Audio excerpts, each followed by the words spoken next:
Hello,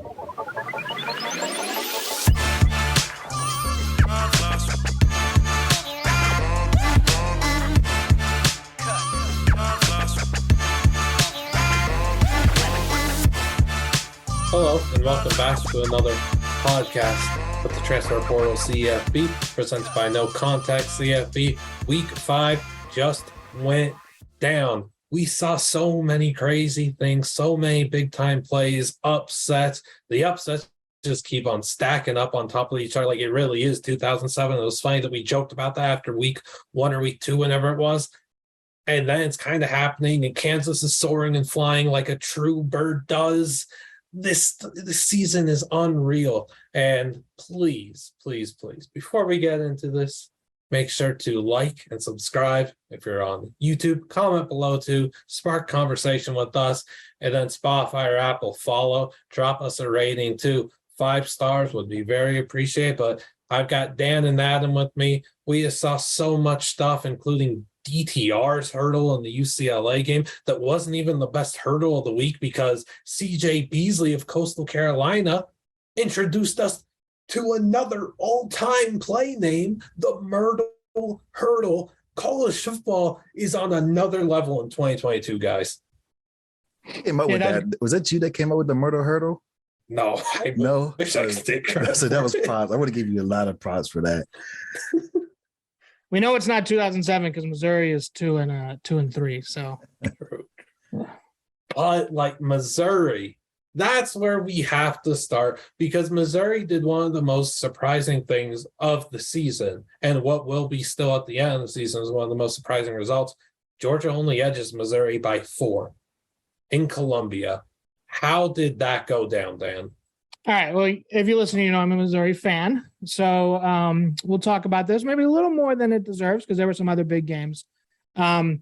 But, as a Missouri fan, I am no stranger to heartbreak. But usually I prefer that to be anonymous. The last 2 weeks, all of college football has looked at us, and we don't like that. Don't look at Missouri.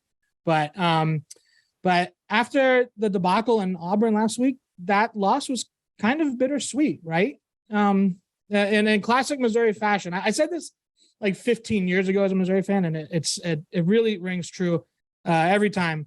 Missouri fandom is about defying expectations in the most heartbreaking way possible. If we had just lost by 30, nobody would have cared. Nobody would have noticed. But no, we had to go out and draw everybody's eyes and then kind of lose that steam in the fourth quarter. And it was predictable. But the turnaround that the Missouri defense has made is incredible. Coordinator Blake Baker has been great. And Tyron Hopper, transfer from Florida, he's a stud. Get to know the name if you don't already. But Georgia, that's a fantastic team. I mean, hats off. Defending champions, they're still hungry. And they're gonna win the East easily and make a lot of noise in the playoffs still. But honestly, like kind of talking myself into Missouri bowling after that. I don't know. I saw the end of that game. I was watching Texas. When I flipped over, I wanted y'all to win so bad. Like, Thank you. I felt myself. I was rooting for y'all. I don't know. It's just that's Georgia, Yeah. What can you do? A machine. Yeah. It's just like this isn't the first time that Mizzou has given people that sense of hope against Georgia and Columbia. Like it's happened in recent years, and it like with strong first quarters or whatever, like that stuff has happened. And that was always just in the back of my mind was I've seen this movie how many times? This game is over. Georgia's winning. Yeah. But how long can Mizzou stick around and make me a college football fan that just wants to see the world burn? Stay tuned in to the end of this thing, and they did. Props to Missouri for doing it. It's just tough. It's like the Texas-Alabama result, and just thinking like they have Quinn and they're winning that game. This one to me was that long not touchdown. Sorry, Schrader had the long run, right? And he's down at the 1. Yeah. He breaks that for 6. That game is over. That's our result. Missouri's winning. They're on the 1. The next play, first and goal, is a false start. End up settling for 3 points. That's where the game was won and lost, in my opinion. It's just brutal to think about. Missouri's defense deserves the world of recognition, right? Those guys were outstanding. Stetson Bennett was rattled to his absolute core on Saturday night. That was crazy to see. He's, such an experienced guy who had a lot of Heisman talk going into it. Those are done thanks to Mizzou. If I'm looking at Georgia, it's just like, I know they get Brock Bowers the ball in creative ways, but when you're struggling against Mizzou like that, you just you line them up at running back for all I care and just let him tote the ball down the field. Like, he has to get the ball on dang near every play. Props to Darnell Washington, too, stepped up in a huge way. That hit that he took when he was double covered late in the game, I know he's like 6'8", and he's a bodybuilder and everything, but he absorbed that blow like it was nothing, and that was a hard hit. He doesn't take hits. He dishes them out. He's crazy, man. Just kid came in, popped them, and just deflected right off him. Like, it was insane. Georgia's a tank, but I don't know. It's just like, when you struggle like that back-to-back weeks against Kent State and Mizzou, you gotta look yourself in the mirror and start to, what's the expression I'm looking for? Turn things around. Is that it? Is that what I couldn't think of? Like, it's just inexcusable from a top dog. And for me, they got to earn my respect back, because those were two horrific performances back-to-back weeks that I'm not about that whole, it's an SEC road game, it's an SEC game, everything's tough. No, we ain't with that. Not if you're Georgia. Not if you're Georgia. We're not here for that propaganda, Adam. No. I mean, it's kind of like you said, you can't take teams lightly. And that's what they've been doing. I think what you're looking for, this should be a wake-up call for them. And I think it will be. Texas kind of gave Alabama their wake-up call. I think every team needs that. Let them know that they're not Superman. They can be beat.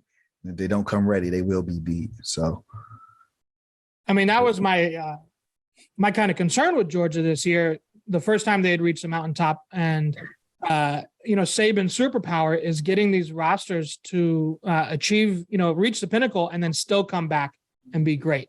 There are no hangovers in Tuscaloosa. And so my question was, can Kirby, did he learn that himself under Saban? And it started out that way, that he had brought that superpower. Maybe there's a little lull here. So definitely looking for them to bounce back and whip Auburn, which they should do. They have Auburn, and then they have Vandy, and then they have Florida. That's their October slate.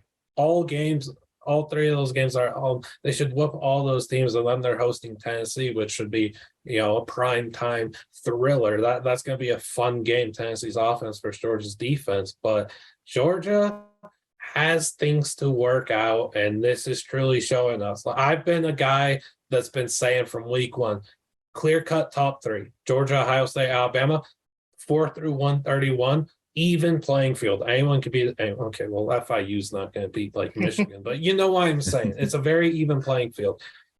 I'm not, after what Alabama did against Texas, after what Georgia just did against Missouri, it just feels like an even playing field for everyone.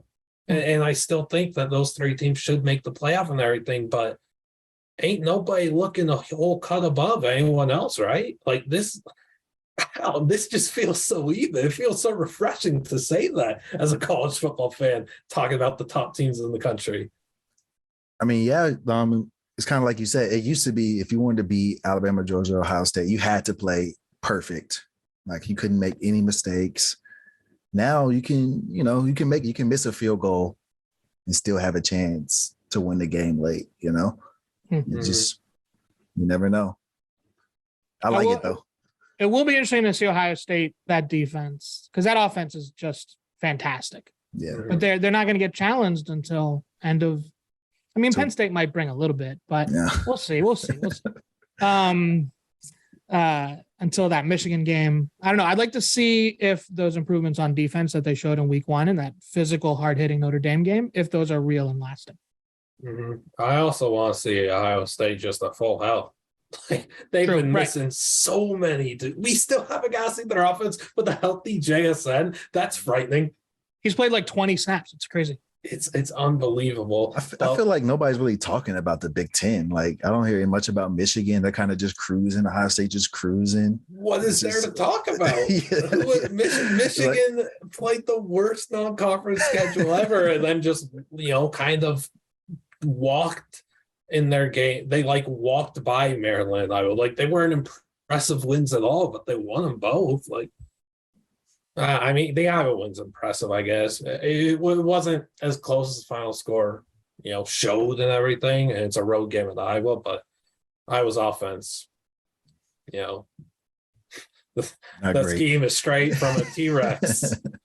That stuff is ugly. But yeah, the Big Ten is just we all just kind of know it's Ohio State's, and I don't think anyone ever sees them losing a game in the regular season, right? Until they play Michigan. You got Michigan over the Buckeyes? I'm thinking about it. We'll see. We'll discuss that in a couple of weeks. In a few months. we could discuss the SEC West though, straight up. Let's dive into that. Oh, I don't know what to make of that, honestly. Texas A&M, I think Jimbo's on the hot seat now. That offense is putrid. Mississippi State, they look decent.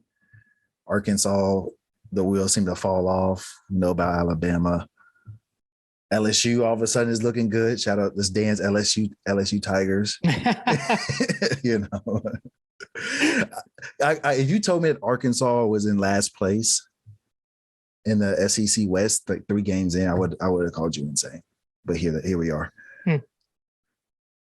Yeah, it's interesting. It seems like there's the clear-cut Alabama, and they're still there. They're still reigning. But then 2 through 7, any order of finish, I'm talking about in the preseason, any order of finish would have.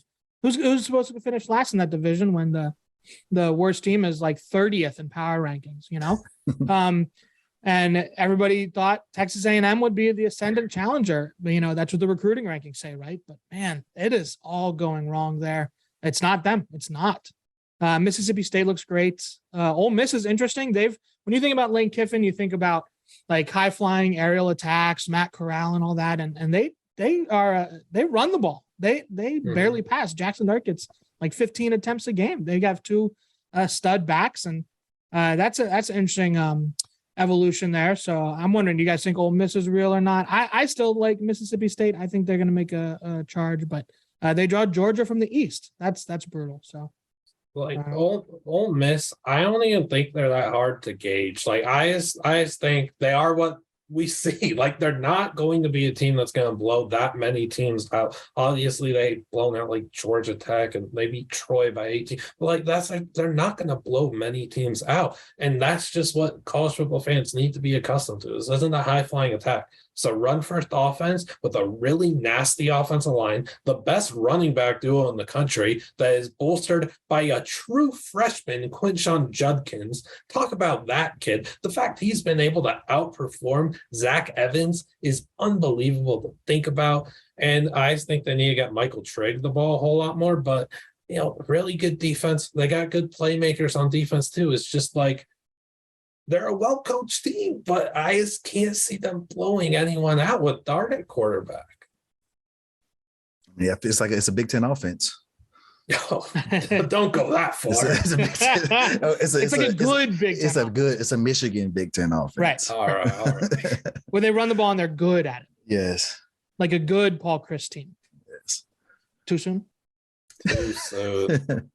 We didn't even mention that though he and Carl Durrell got canned today because, hey, we're focusing on what happened on the field in week 5. And on the baseball diamond. That's right.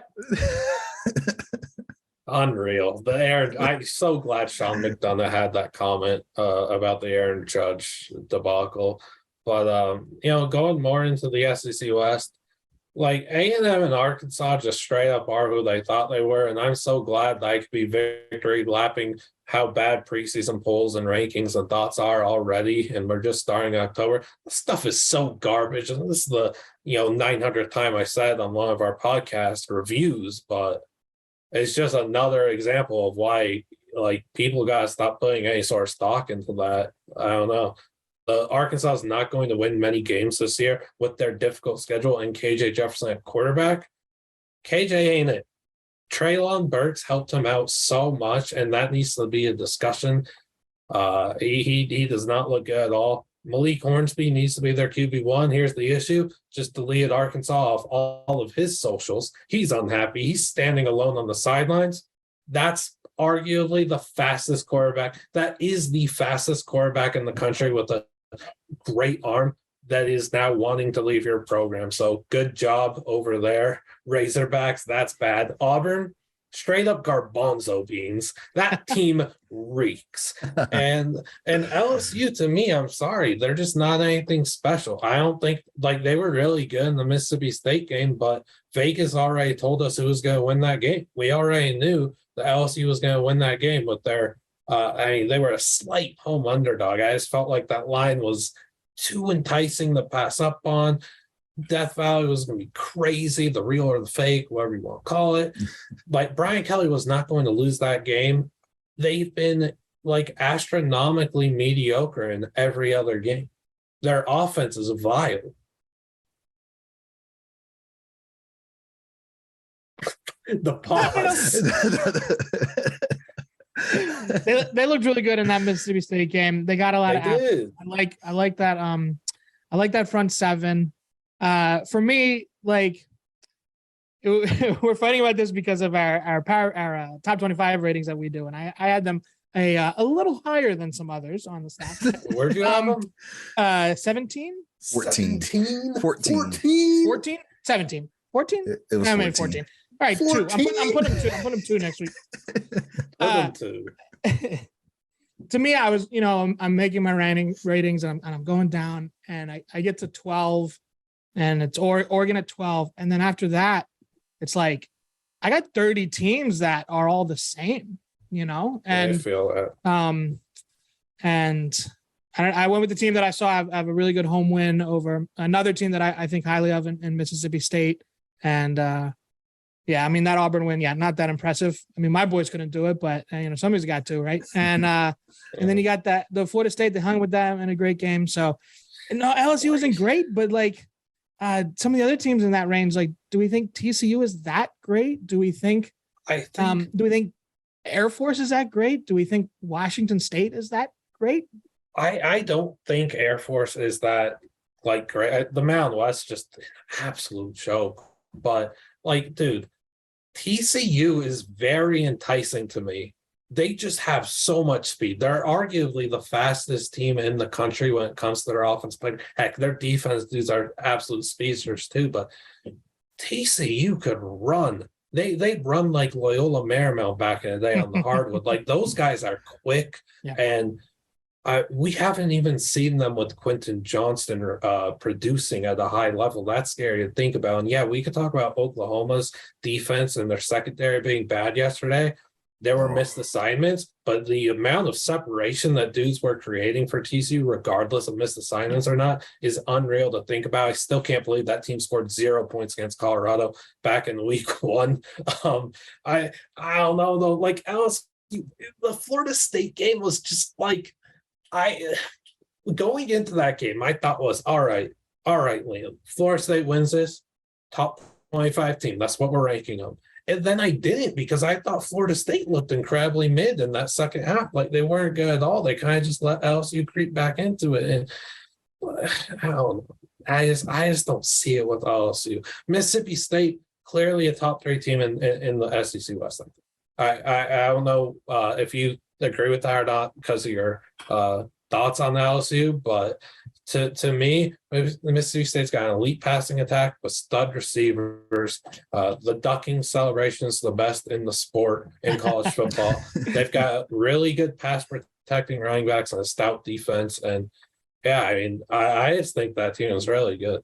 Yeah, I really like Mississippi State, and that's maybe because I've been stumping for them for the past couple months for more attention for them, and I was ranking them in the top 15 for most of the season in our top 25. So maybe that I'm letting that affect how I view LSU for that. So We're right in that transitive property season, right? Where you're looking at, they beat them and they beat them and they beat them and they beat them. So, no, I get that. And then, Alabama, they're far ahead of everyone else. There is night and day.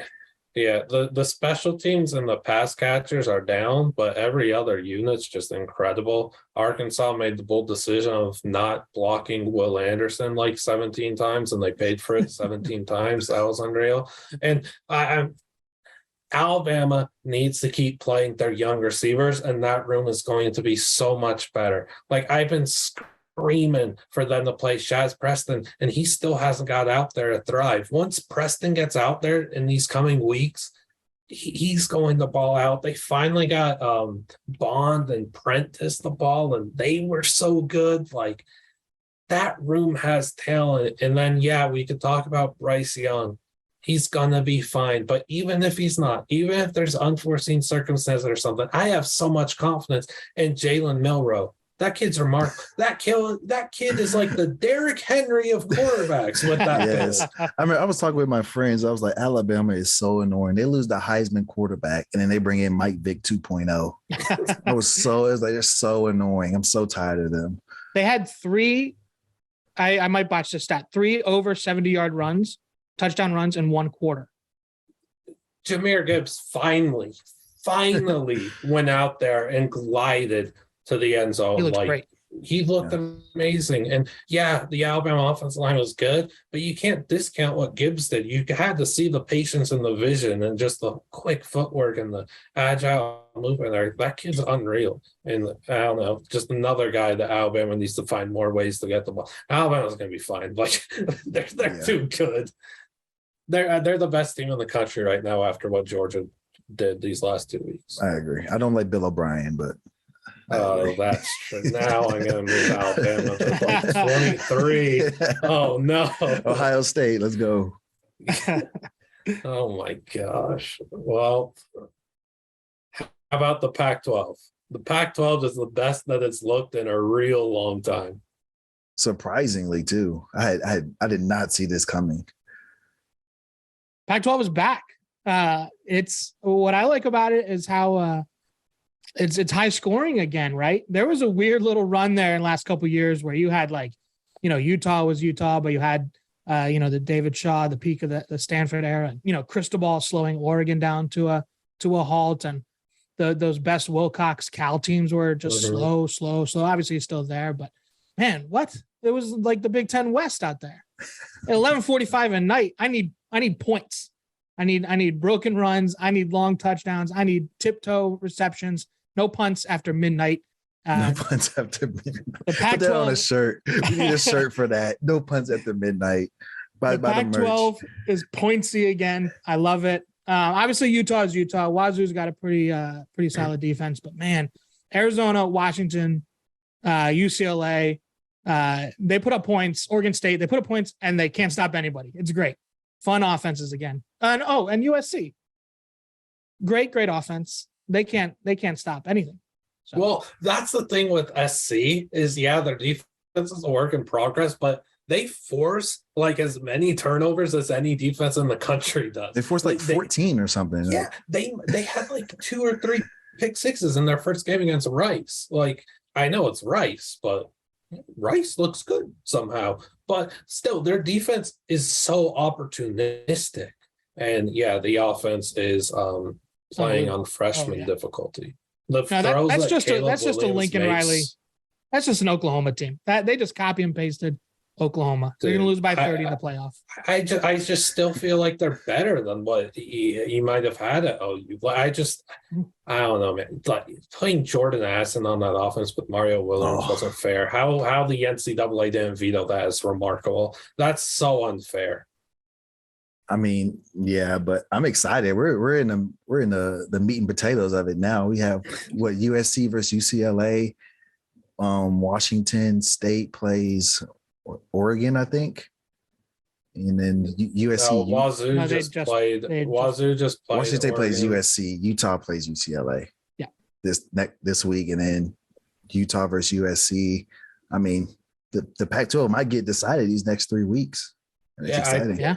the good thing about the Pac-12 was being proactive. And yeah, sure, you're losing SC and UCLA, who are the best two teams in the Big Ten West right now, but you abolished your divisions. So now we have a wide open race, and we're just straight up going to get the best two teams to play in the Pac-12 championship. Like if we get, Washington, Oregon, we're all thrilled. If we get Utah, USC, we're all thrilled.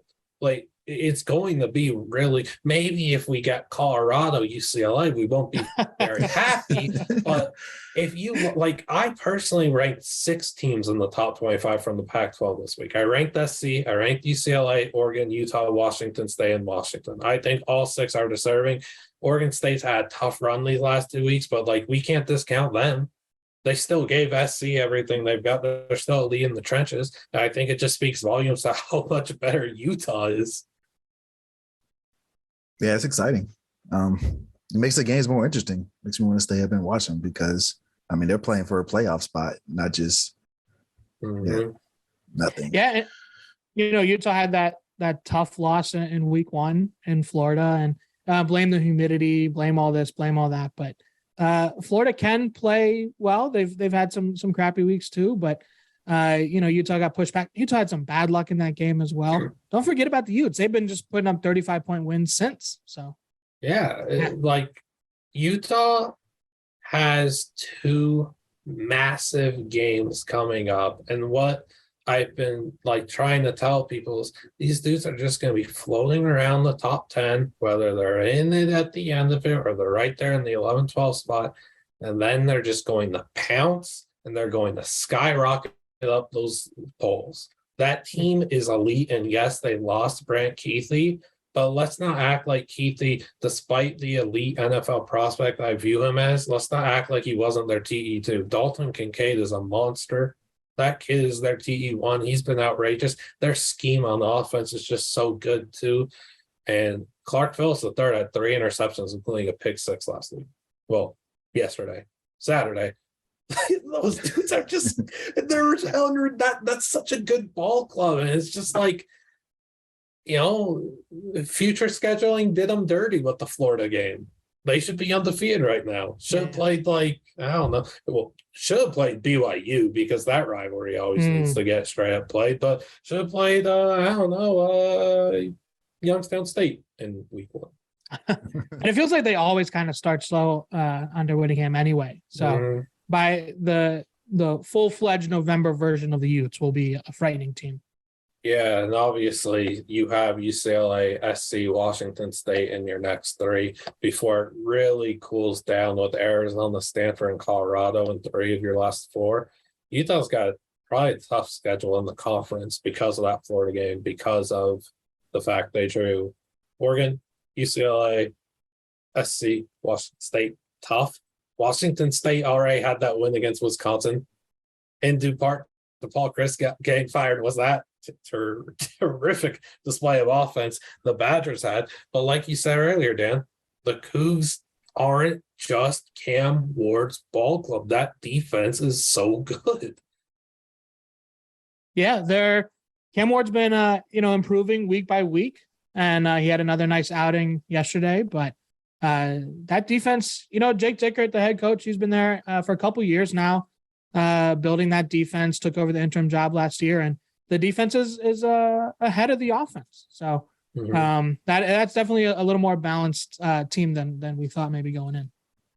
For sure. And, like Adam even said, he now has more reason to stay up and watch these games. Look, you got to, because it's not just like those 6 really good teams. You still have Cal, who arguably has the best freshman running back in the country, one of the best performing true freshmen already in Jayanot. You have Arizona, who has the hit or miss Jaden Delora, who could be electric at times and anemic at others, who's got 3 really good receivers with McMillan, Cowing, and Singer.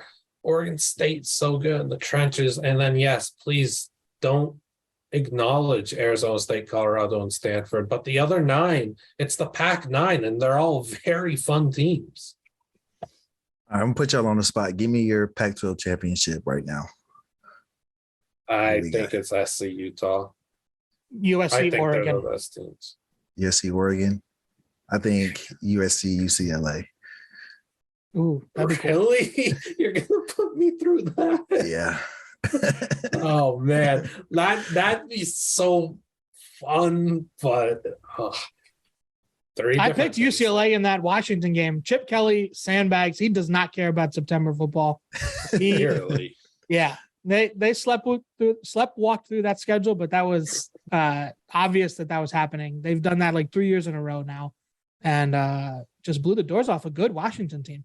Yeah, I mean that game was 40-16 entering the fourth quarter. Ends as an 8-point game, which every UCLA fan knew that was coming down to the wire. Washington's offense is so good, and UCLA shut them down for an entire half. Penix was seeing ghosts, the first time that we've seen that in quite a while. Dorian Thompson-Robinson deserves a lot of respect on his name for his performance on Saturday. He was lights out. The hurdle was unreal. The juke and the wizardry to send two Washington defenders diving into each other is just unheard of. That was unbelievable stuff. The conference is so good. Bill Walton is so proud. I know basketball season is coming soon, Bill, but the conference of champions, no truck stops here. We're doing things big on the football field, and you need to watch good West Coast football and not what's going on in the Mountain West. Oh my gosh, is that the worst conference? It might be worse than CUSA. It might be worse than Conference USA. You had the four teams that kind of went into the year as the contenders, right? Boise State, San Diego State, Fresno State, of course, Air Force. Only Air Force hasn't completely disappointed of that group. Boise and San Diego State already canned coordinators, already got rid of them. Air Force, they had a nice win in the Commander-in-Chief's Trophy game against Navy yesterday, but they still took a weird loss to Wyoming. Fresno's been Hayner's been out, so they had a terrible loss up at Rentschler Field, Hartford, Connecticut, one of the great cathedrals of college football up there at UConn. Just really bad loss there. But I think this is Air Force's league. I don't think like UNLV, nice story, but they're not going to win the league. But this league is down bad. Oh yeah. Well, I mean, UNLV has the road to make it to the conference championship game. If they get that'd be amazing. Why they can't? Why I don't see why they can't get there with their offense. Like Fresno State's not going to be able to contest without Hayner, and if they don't go to Jalen Henderson at quarterback, like Fife ain't it. Their coaching hasn't been very good at all, man. Hawaii and Nevada are terrible. San Diego State is terrible.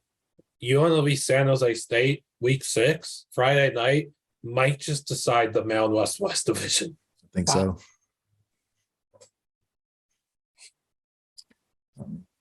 What about Boise State? What do we think about them? I mean, there's so much like tradition there and culture there, but they just moved off their offensive coordinator 2 weeks ago. Green took over the QB1 job. Bachmeier hit the portal. Hey, this is not your murder Smurfs, Boise. This is not Ian Johnson ain't walking through that door. So I'm not sure about that team. I'm still I had high expectations for Boise State going into this season. I thought they'd be an 11 or 12-1 team. That ain't happened. Look, I thought Hank was going to progress. The offensive line did let him down a lot. Hank didn't progress at all. It was tough for him. It was a good move for him to hit the portal. It was a good move to fire their OC. Man, I still think that this team is 5-0 with that win over Oregon State week 1. If from the jump, Taylon Green was their quarterback in a rushing attack, I think that they would be 5-0. And dang it, I was going to use this as one of my topics later, but whatever, I'll get to it now. Boise State truly it angers me because I've been screaming for Taylon Green to play at quarterback all year. I didn't know about him until the Oregon State game, and then he rushed for a 70-yard touchdown with those long strides. I'm like, okay, this guy's a monster of a unicorn. Like, straight up, this guy is really good. And then they scored 10 points in a game at Utah. How on earth does that happen? How on earth do you not look to Taylon Green at the bench and say, yes, please come and save us? You just kind of surrendered and waved the white flag in that game for no reason. And then I have to watch the atrocity that I watched on Friday night, in which Boise State started Taylor Green, let him run the ball one time in the first quarter, benched him in the early second quarter, and did not hand him the keys to the offense until the second half. They let him go back out there after they were down to this dreadful San Diego State team 13-0. And they said, fine, Taylor. Dirk Cutter, an NFL coach, who's now the OC there, finally says, hey, Taylor, you know what? I called one of the worst halves of my life in that first half. Please do your thing. And they ran the ball. And what happened? 2 rushes, 32 yards for Taylor Green with the touchdown in his first 2 rushes right off the bat in the second half. And that offense exploded. Sometimes you have to get out of your own way. You know, he's fun to watch. That is a big kid that can move that fast. It's impressive.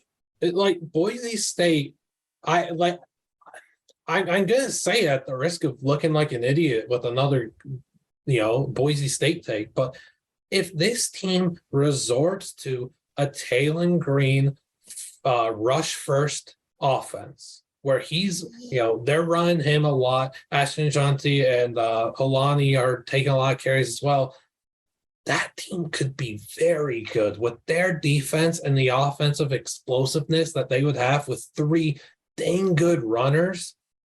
Like, I'd be all in on this team again to win the conference. Yeah, they got Fresno this week. Very, very gettable right now without Hainer. Yeah, it's unreal that they had this back-to-back with San Diego State and Fresno State coming into the year. It was like, you probably just need to get one of those. Oh, if you don't get 2 of them, we've got issues. I don't know. And then Colorado State is like the biggest joke of a program in the country. That whole state. Yeah. There's a lot of bad football in it. We could exclude Air Force, though, but Colorado State and Colorado are straight up, as I called Auburn, garbanzo beans. The bottom of the Mountain West is real bad between Hawaii, Nevada, and Colorado State. Which says a lot when the top is also really bad. Yeah. Which, again, UNLV, at least they have, out of these teams, at least with UNLV, you have a very good quarterback in Doug Brumfield.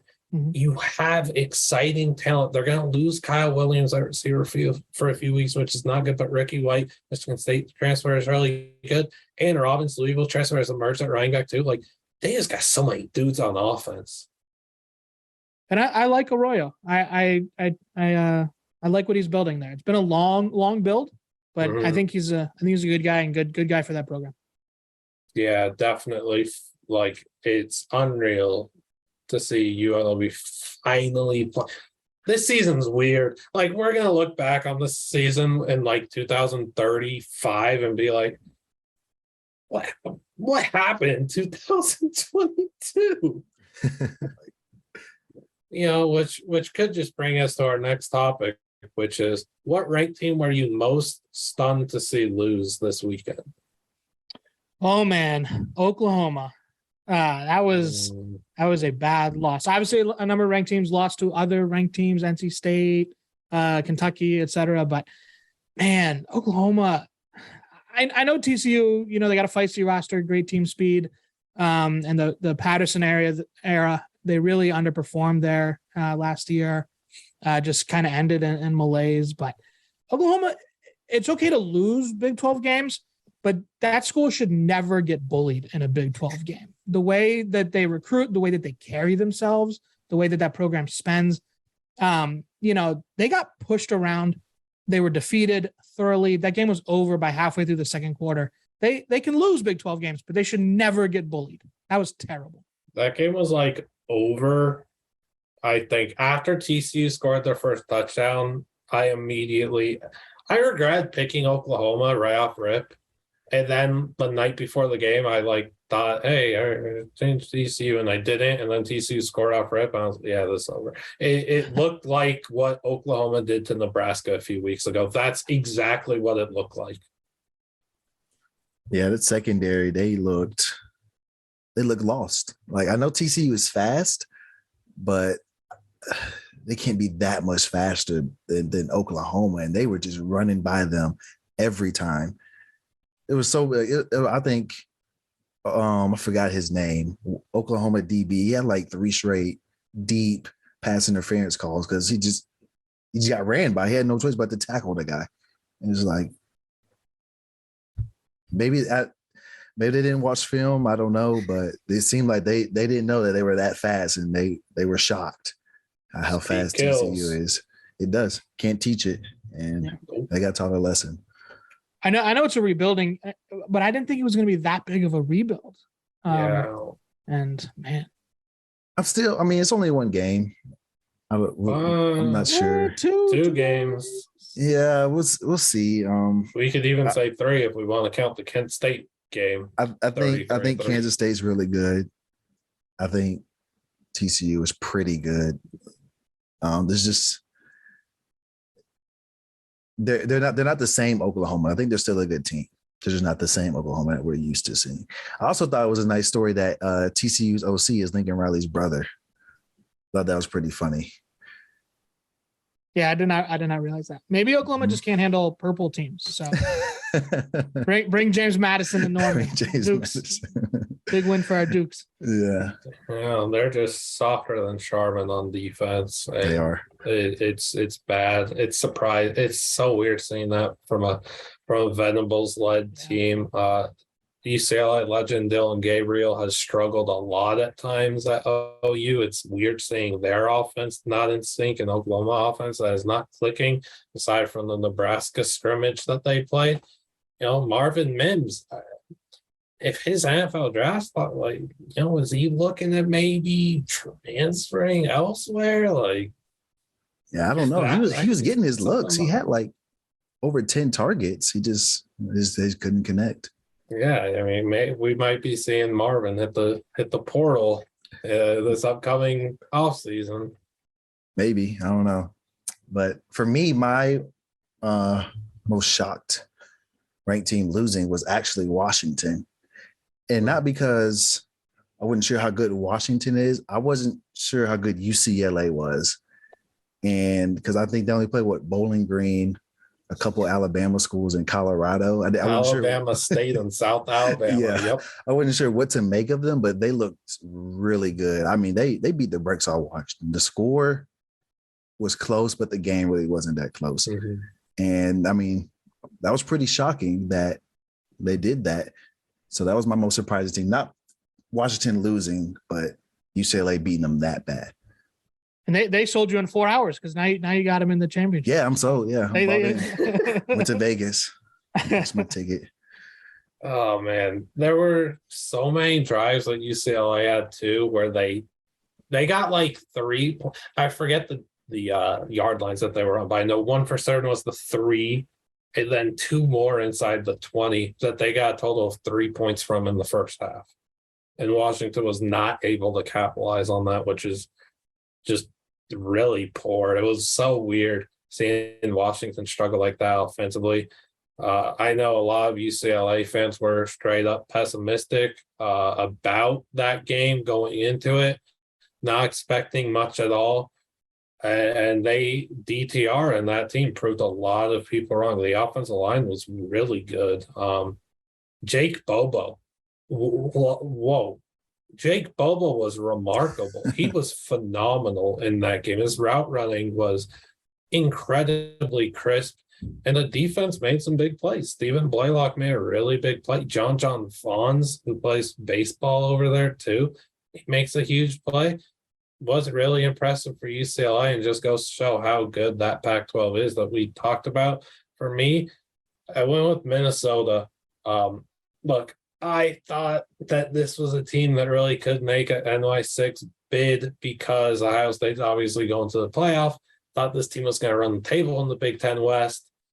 It's the Big Ten mess. Like this stuff is garbage. That you truly, UCLA and SC are the best teams in the Big Ten West right now.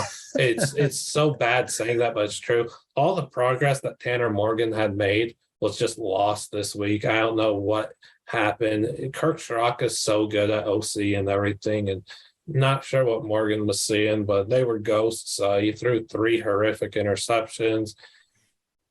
I just, even like with Mo Ibrahim out, it's like, no, that's not an excuse to score 10 points on your home turf against Purdue when you've got these expectations and you've kind of turned heads with your start to the season, and 20-10 against Purdue in your home field is just putrid.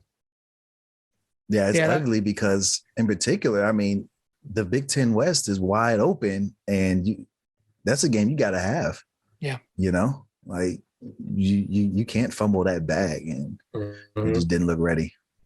I wonder how much of that the shock of going from 4 like 120th worst teams in FBS. I mean, they played bottom feeders. Yeah, they did. And then all of a sudden, it's like, oh, here's a top 40-ish team, and it's just like a total like whiplash kind of thing. Yeah, well, it's like Michigan State's nothing special either, but like, oh, I forgot about Michigan State. Right. They still crushed. Yes. Look, my radar was going off when our very own Andrew Drewster, who goes to every Gophers game and like lines up 16 hours at the gates before anyone else was there. He said that there were like security issues or whatever gang in there for everybody. And this poor kid was stuck in the 4th row, and he's always in the 1st row. So when I saw that number 1 Gopher guy, Andrew Drewster, MN, was in the 4th row, the vibes were off, right? You can't have your number 1 student in the 4th row. That was PJ Fleck should have made sure that he was on the side. PJ Fleck needs to get Andrew Drewster on the sidelines for the rest of the season and see if that makes a difference. Well, maybe Andrew Drewster could play quarterback too. Holy. Yeah, it wasn't great, but we'll see what happens next week. It's only 1 game, right? Yeah, and we tend to overreact. But what about the most surprising thing that happened this weekend? Boston College went over Louisville. I know Louisville's like up and down, and Satterfield era has been kind of hit or miss, strikes and gutters, but that's a great win for Boston College. I don't know how many more of them there are going to be, so it was nice to see, and feels like we've been waiting for Phil Dracovic and Zay Flowers to have a game like that for 2 years now, and to finally put that up. Flowers had 2 incredible long touchdowns. He's a great player. Sunday guy. Absolutely. And Dracovic might be too. It was great to see them have that, because they don't have literally one other good player on that offense. So next week Clemson comes to town, but it is the red bandana game up there in BC. So that's always a blast. So, but it was nice to see them get a really big surprise win. They did look they looked explosive for a couple plays there. Yeah, and with some of these other coaches who even had big buyouts and stuff getting canned already, and Drewster and I have been saying for a month now, Satterfield, like, Louisville, make the call. If this isn't the game that makes it happen, then maybe next week does. And I don't even want to say the opponent that they play, because if they end up losing to that program and he ain't fired after that, yikes. You might really be a basketball school, Louisville. I don't know who they have. Oh gosh, they have Virginia on the road. Oh yeah, you need to get that one. Mm-hmm. My most surprising thing was, not surprised. I was real happy for him, and I was worried that this might be the game. Was DJ Uiagalelei? I botched that one. I'm a little dehydrated. It was DJ. I'm not gonna try to say his last name. You DJ U. Just shutting up the haters. It seems like every game people are asking, is this the game he gets benched? Is this the game? And NC State came in and he looked great. He's been looking great all year, but this was a real test. And again, he shut up the haters, and I'm happy for him. Hope we keep balling out, because I know that it's tough to tune out all that noise when you got 5-star just sitting on your shoulder. Yeah. So I'm happy for him.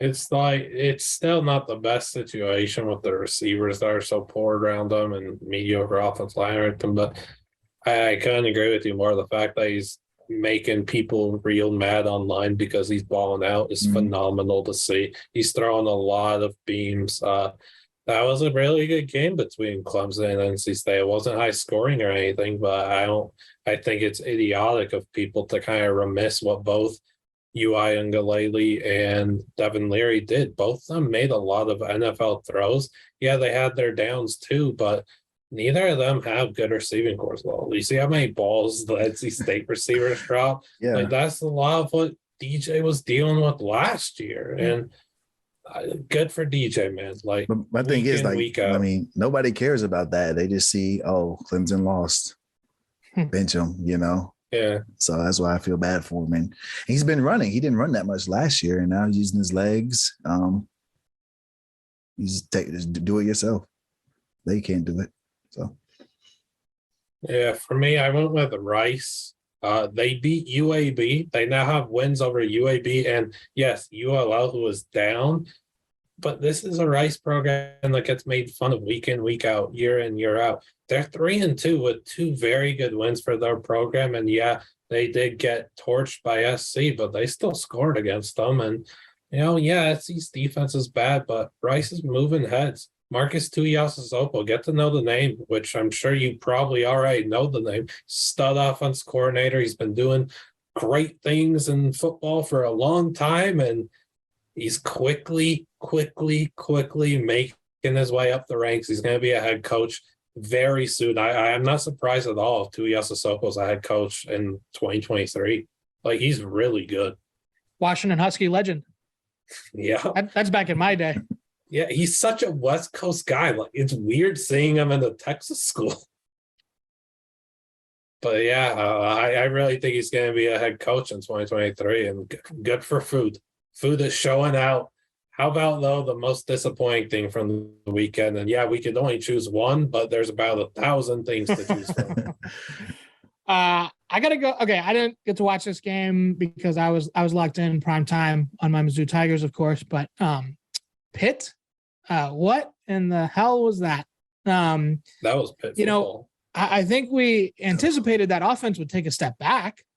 Obviously with Pickett gone, of course, and Addison gone, but they still had all 5 linemen back up front. They had 3 good backs back. How do you lose to Georgia Tech? I mean, that's just embarrassing. Mumpfield's really good too.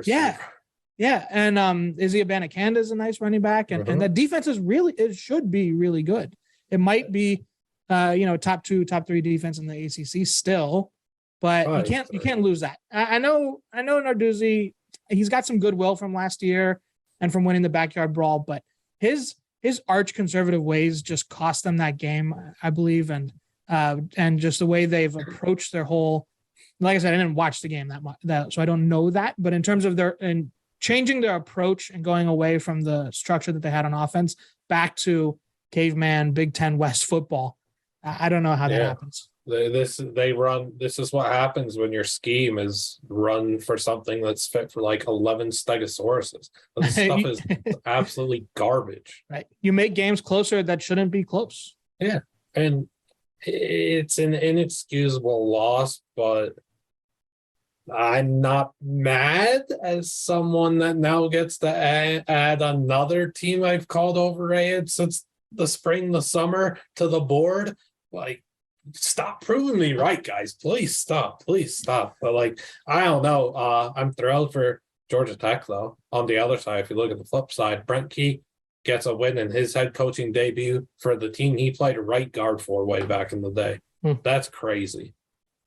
For where that program was at, but good for Key. Well, as a plus 190 ticket holder, Pitt to win the Coastal, I'm. Oh no! At least I think they could still. It's just Coastal. Just Coastal. Yeah, they could still win the Coastal. At least the Coastal's a dumpster fire, but like, yeah, they could still win the Coastal. Why did Jordan Addison transfer? Yeah, I think we got to ask ourselves, how good is Pittsburgh? I mean, I think they should have lost to West Virginia. Yes. I think they were getting they couldn't stop Bryce Ford Wheaton or CJ Donaldson. Hope he feels better as well. But like I think they were gonna lose that game. They were gonna lose that game until Neil Brown punted on 4th and grass blade of an inch. Well, I mean, Bryce Ford Wheaton, he dropped a wide open ball and they hit a pick 6 and the game's over. I mean, they weren't going to be able to stop them. Nope. We saw what happened. They played decent against Tennessee, but that's stuff. I mean, I don't know. Tennessee was their best game so far this season. I don't think they were particularly good at all against Western Michigan. They weren't good against Rhode Island either. Well, yeah, you put points on the board, but your great defense still surrendered like 24 or whatever. Yeah, Pitt doesn't move me, man. I don't know, like them and Arkansas and A&M, Notre Dame, Miami. Just look at those teams and look at the one thing that's so common: the offensive schemes are from the Ice Age. No wonder why they lose. So Texas A&M in there too. Did I not? I hope I. I'll have to watch that one back because A&M better have been said by me. I've got issues with myself. Well, my most disappointing was my Houston Cougars. This year was supposed to be 12-0, going to the Big 12 on a high note, and they could honestly be 0-5. That UTSA game, that UTSA game in triple overtime, they could have easily lost that game. They were in a dogfight with Rice. I mean, what are we talking about? Kansas lost.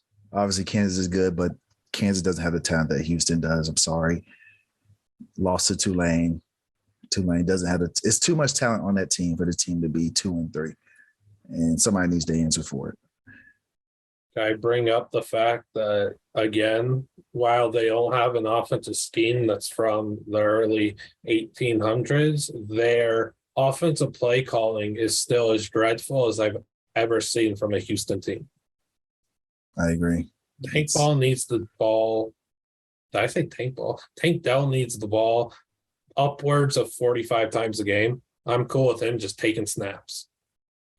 I mean, they got to do something because they seem to put the ball in Clayton Toon's hands, and it's just. And I like him. I think he's good. I don't know. Yeah, I think Toon's solid, and it's just like at the end of the day, Houston, when they play, there's still like a 95% chance that they're gonna have the best player on the field when they're playing. Like it's gonna be Tank Dell, and it's just bad that Tank doesn't have such a high like volume number and is going absolutely electric with explosive production and everything. Like, just get him the ball. Just it should be every other play that Tank Dell's making a play for the Cougs. And yes, Toon is solid.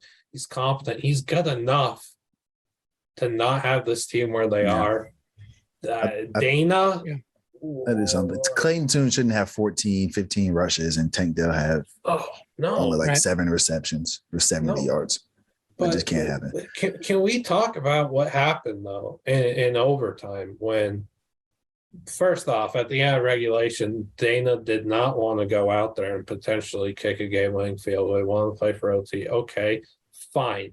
You won the toss in overtime, and you chose to take the ball first, and then I thought immediately, okay, that's weird. Okay, I think he's trying to prove a point to all the fans that were booing him at the end of regulation because he wanted to say, oh, I know what I'm doing. I wanted my offense I didn't want to like show any plays or anything. I just wanted my offense to go out there, score quick, or defense end it right after, and we're out here and you're all happy and I'm sipping on Red Bull after the game tonight. No, like that is a terrible egotistical call from him. So that's their third overtime game this year already. Yeah, that's bad. And all 3 times they've won the toss and taken the ball first. After the first one, Holgorsen was asked about it, and he said it's an analytics thing that it's insane analytics. It's result determining the process. The team that takes the ball first in overtime wins like 53% of the time. but there's a lot of noise in that. That's not analytics. That's not that there's no correlation equals causation. 50%. That's not analytics. 53. Yeah. So he's taking the ball first because of that number. And you got to bat second in the inning. You got to have, got to be the home team. It's literally a coin baseball. toss. Watched a lot of Aaron Judge this weekend. So to quote what Brock Ford said during the Oklahoma State Baylor game, whatever analytics book Oklahoma State is using, throw it away and get a new one. Because their analytics book told them to kick a field goal on the 1 yard line. Oh my gosh. And then Heward was watching Baylor and Dave Aranda go for it on 4th and 1, their own 14, and pick it up with ease. Whoa, that's crazy. A team was able to pick up a yard with ease. Shocker. That's crazy. I didn't know that could happen. But yeah, throw the analytics book away if it's telling you to take the ball first overtime. No, you don't do that. I didn't see that. I didn't hear that, Dan. I'm mad you told me that. I'm even more upset now. Sorry. Adam Coleman, not an analytics guy. But it's bad analytics. I'm an analytics guy, but 53% is not analytics. Yeah. That's a coin toss. Exactly. The other team wins 50% of the time. Oh, no shit. Somebody has to win. Yeah. And it's not like they won that extra 3% of the time because they had the ball first. Yeah, that's not good use of it. That's so bad. I love that you said it's a literal coin toss when we're discussing it because of a coin toss.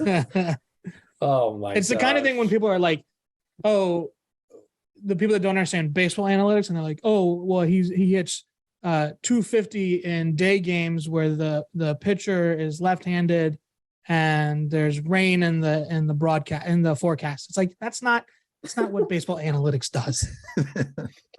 Oh man, for my most disappointing thing, I'll give you two. One real quick was MTSU, and yeah, I expected UTSA to crush them even more than they actually did. It was Brent Stockstill victory lapping like he just won the Super Bowl after beating Miami. Yeah, we could make the 1.5 mil, 1.6 YPC quotes. Yeah, do all that. He talked way too much about that game for way too long, and they needed to focus on a really good UTSA team coming into their building for a pivotal conference game. And he cared a lot more about what happened down at the U the week before. That's disgusting. That is not something I want my head coach doing. Sure, the players could do it if they want, but even if the players are doing it, I'm a head coach. I'm telling you straight up, UTSA is coming into our building for a business trip in like 4 days. Can we focus up and get this win and then maybe talk on our bye week? I hated that move from MTSU. And then Fresno State, absolute joke of a conference the Mountain West is in 2022, but Fresno State, this ain't it.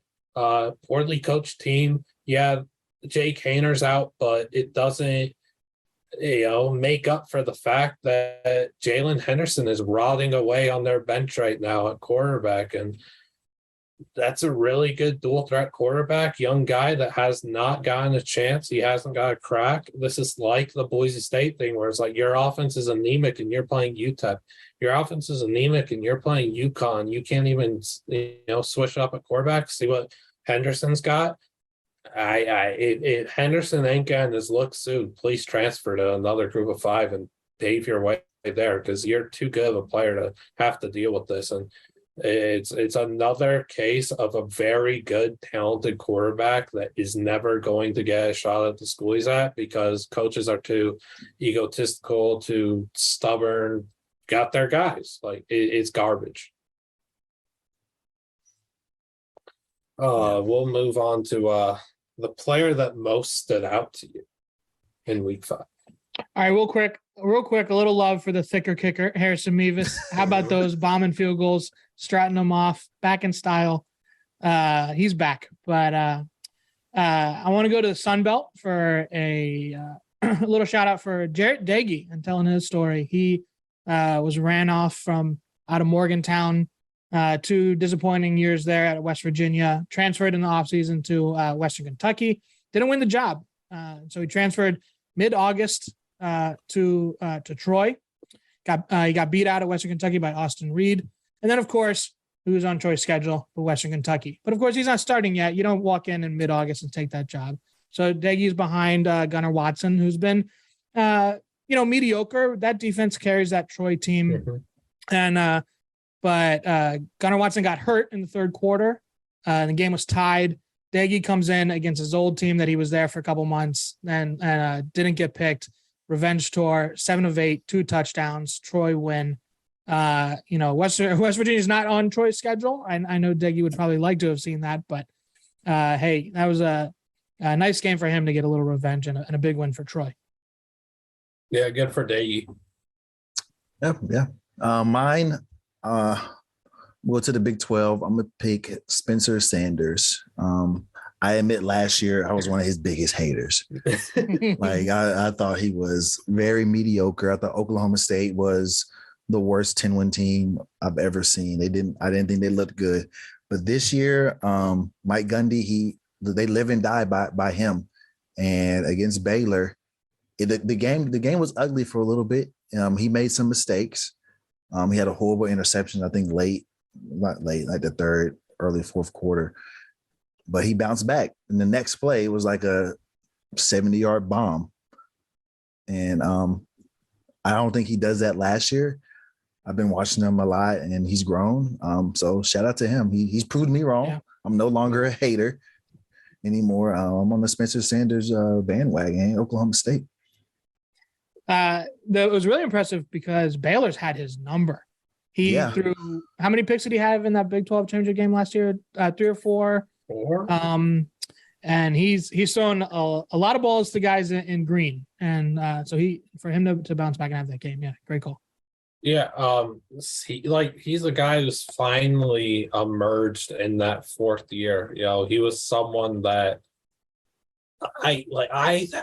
dude, when I saw him in 2019, I thought he was going to be like elite. The things he was doing with Chuba and Tylan Wallace, like it was looking real good. But yeah, 4 interceptions it was last year for him in the Big 12 championship. Great bounce back for him. Their receiving core is so good at Oklahoma State too. They've got so many good dudes. I can't wait to see if Talon Shetron, true freshman, could step up. I know he has a touchdown this year, but if he emerges and Spencer Sanders got another fun weapon, that team's really good. I wish they got more respect. It's just like they're up there in the rankings. People are like, "Is Oklahoma State they're solid?" No, they're really, really good, and their defense is still very strong. For me, I went to the Coastal. I went with Grayson McCall. He was 23 of 34, 335 passing yards, 3 touchdowns, no interceptions, and had a rush touchdown. Yeah, it's another week for me where I'm talking about someone that not necessarily stood out to me because I've already been so high on them, but more stood out to other people watching them.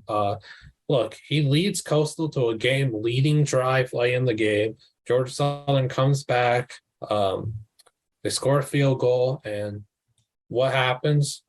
Right off rip, Coastal goes down the field again, scores another touchdown. McCall was able to lead them to a game-leading and the game-winning touchdown drive in their final 2 drives of the game. They were quick, effective drives that each took only about a minute or 2. Coastal also scored touchdowns on their final 4 drives of the game. This was a very close back and forth affair between them and the feisty Georgia Southern team. That was very impressive. And then just NFL, ignore the fact that he plays in a triple option concept offense and look at the throws that he makes when he's allowed to throw the ball downfield and make these reads and everything. He reads defenses at a high level. He made so many perfect throws in big moments. Before we got on the podcast, Dan and I were talking, and we were like, dude, that throw that he made down the sideline on their game-winning touchdown drive with the safety coming over, the corner got beat. Remarkable bucket ball. And he, like Derek Canteen on Georgia Southern, is an NFL quarterback, in my opinion. He did his thing against Canteen. He just consistently performs masterclass performances for those in Myrtle Beach. He just orchestrates at such a high level. I love Grayson McCall. Great guy too. That interview y'all had with him, you can just tell he just gets it, Definitely a real genuine guy, good dude, easy to root for, tough as nails. it just needs people to realize that he's NFL good. I don't know why people don't realize it. That could be my biggest takeaway from week 5, but it ain't. I'll let y'all talk though. I have 2-1 real quick. Not that big of an on-field thing, but Syracuse and Wagner, a blowout, and FBS program just destroying a not that great FCS school.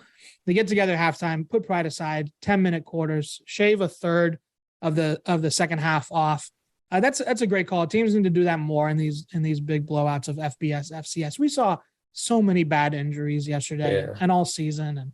And if the game isn't competitive, just get everybody home safe. So I like that, and something we should see more often. So right? you don't like a fake punt up 49-10? I want. Look, the fake punt was definitely the punter's call. That was the punter's call. Yes. But also, if you watch South Carolina State, Shane Beamer was calling fakes. He was calling surprise onside kicks. He was going for 2 on the first touchdown. Yeah, get in and get out. So the onside kick, though, I get because of the penalty after, and they were kicking at midfield, and it's like if it's a competitive thing. But yeah, it's 8-0 or 15-0 whatever against South Carolina State. Like, don't do that. But I like that you brought up the Syracuse thing. But dude, Dino Babers, what are you thinking, man? Like, you shrink the game to the 10-minute quarters there, but you leave your stars in, and Sean Tucker ended up getting hurt, and thank goodness he's okay. But if it just doesn't make sense to me. I'm not able to compute it. If you're shrinking the game like that because you want to ensure health and that your guys get out there safely and everything, give other guys the opportunity to play real quick. Sean Tucker shouldn't be in there. Your first team offense shouldn't be in there. It was a 49-0 game.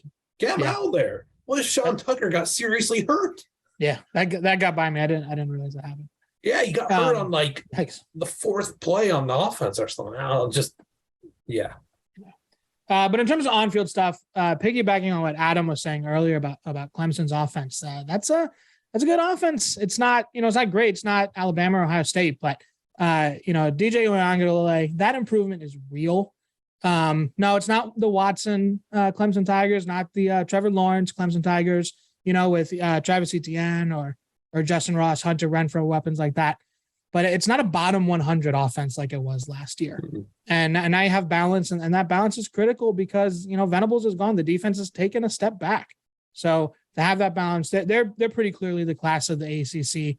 I think they're gonna coast uncontested into the playoffs. So that balance and DJU having the year that was prophesied. So happy for him, happy for Clemson. They have the best resume of anyone right now with those wins at Wake and first NC State. Yeah. My biggest takeaway is that Kansas State is legit. And I think they have a legit chance to make the Big 12 championship. Mm-hmm. I kind of predicted that when we did the Big 12. I laughed at you. You did. A lot of people laughed at me. I'm not going to say anything yet because I only played 2 games, but that the Big 12 teams can't tackle.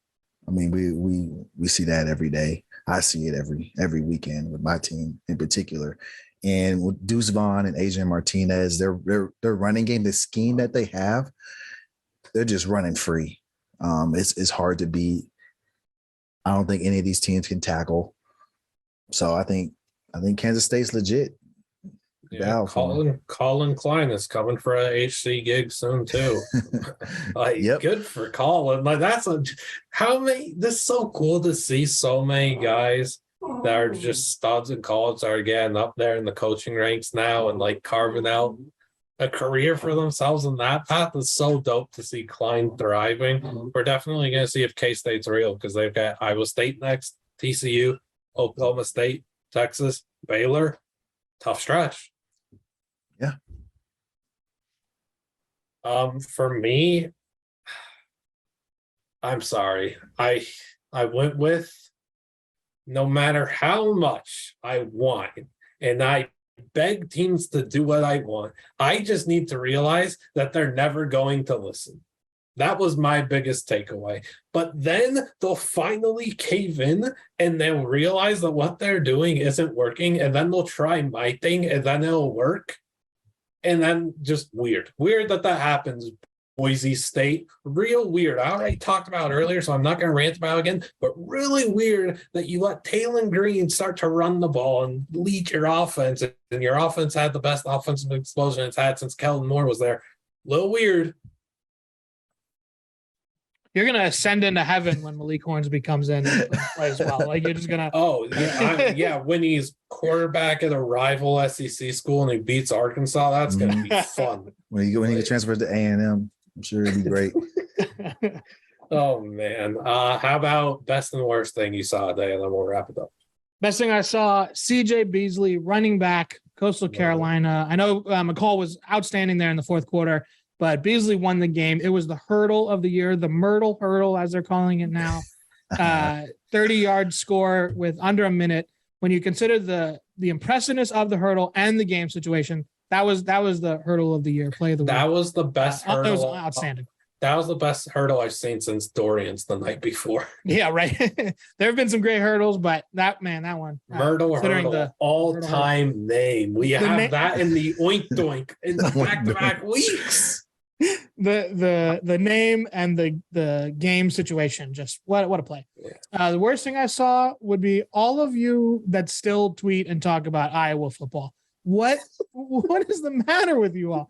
It's not me. It's so bad. It's not even like fun B-movie sickos bad. It's just awful football.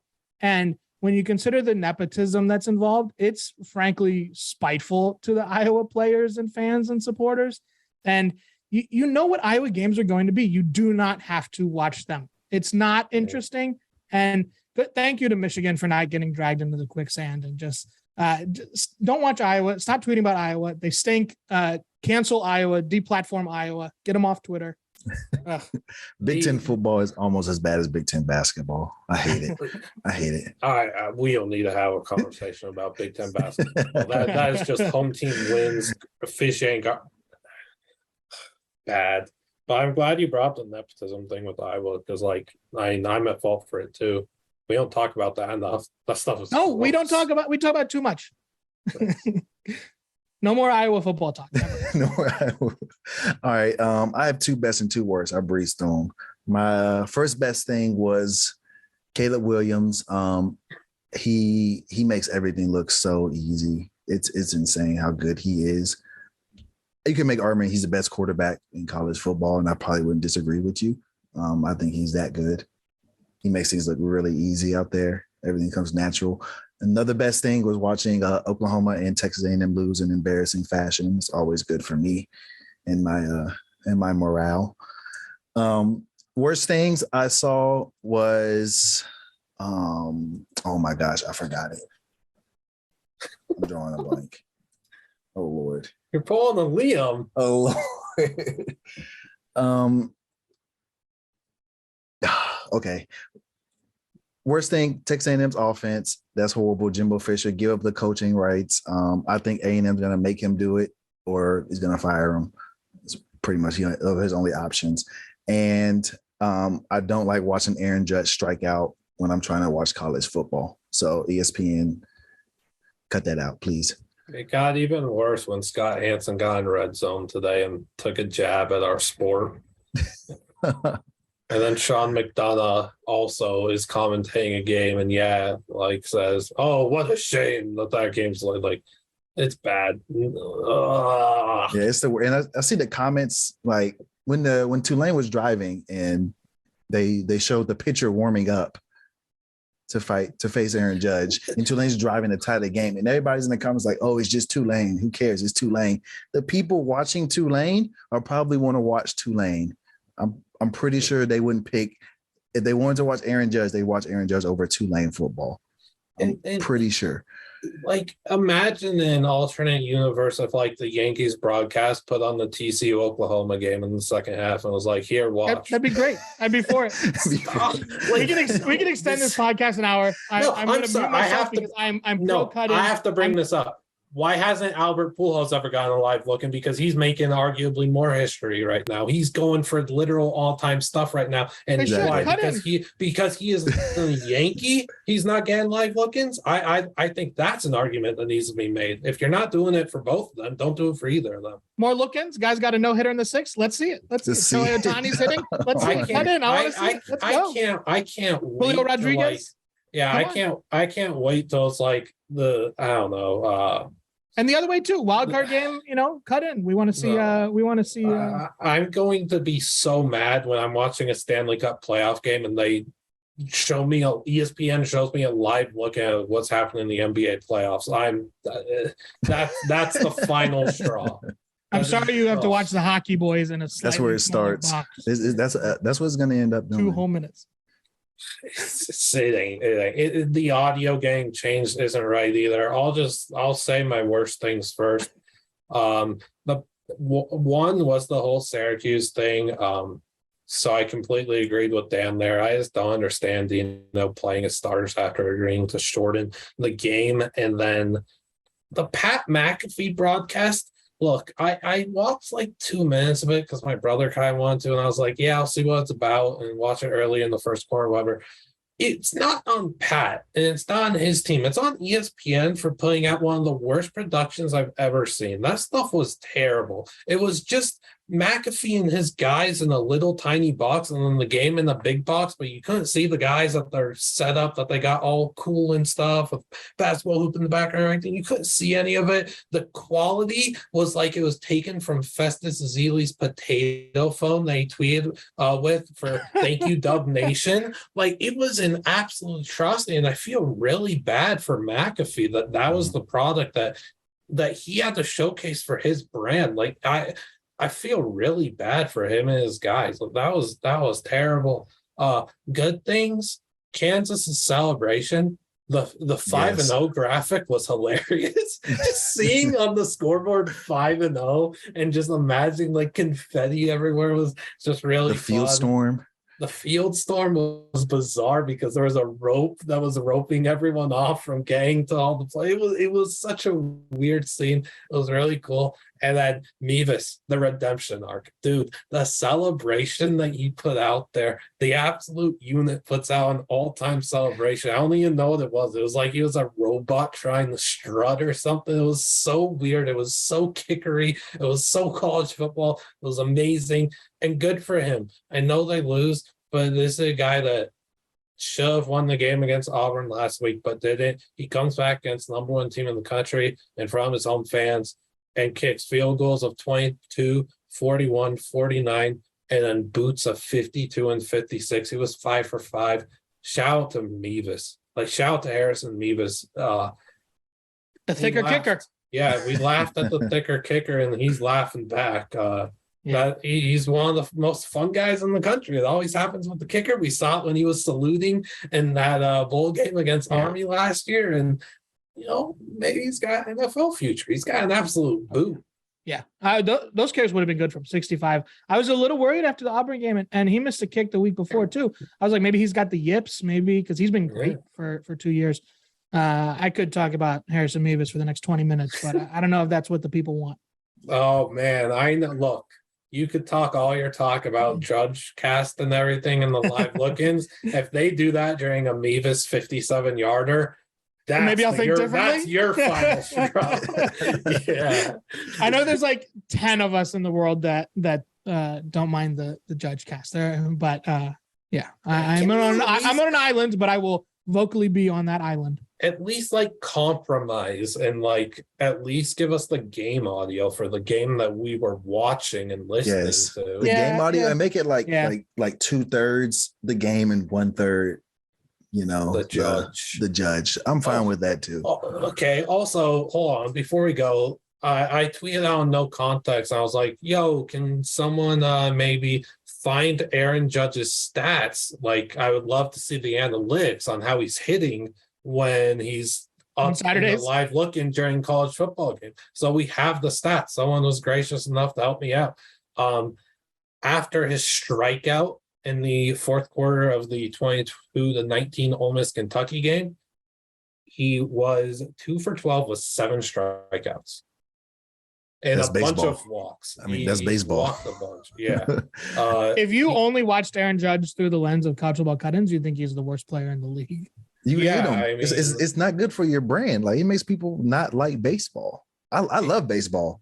My team just sucks. I don't really watch it that much until they play better. Here's the thing, though. Here's my actual real point is that of an ESPN broadcast, there's like 3% of the broadcast is the sickos of us that are CFB sickos. 97% of the people watching an ESPN college football broadcast just have sports on, and they care about both. If you ever talk to casual sports fans, not the kind of people that are going to listen to an hour and a half of Mountain West talk, those fans, they want it. That's fine. That's who that's for. So it's not for us. It's for I understand that. I do. Okay, I made a mistake. Here's the updated stats because he struck out again in the 8-0 game during the Florida State Wake Forest game. So he is 2 of 13 with 8 strikeouts, 7 walks, a hit by pitch, and no homers during college football games. Hey, if I'm Aaron Judge, I'm contacting ESPN and I'm telling them to get me off these broadcasts too, because it's hurting my milestone chase. You can't handle the big lights of college football. Exactly. Not everyone can. We see what kickers do at the end of games. Oh man, that'll do it for us though. I know we kind of went long here, but I hope that those listening really enjoyed listening and watching on YouTube and everything. And I just wanted to say on behalf of the Transfer Portal CFB, thank you.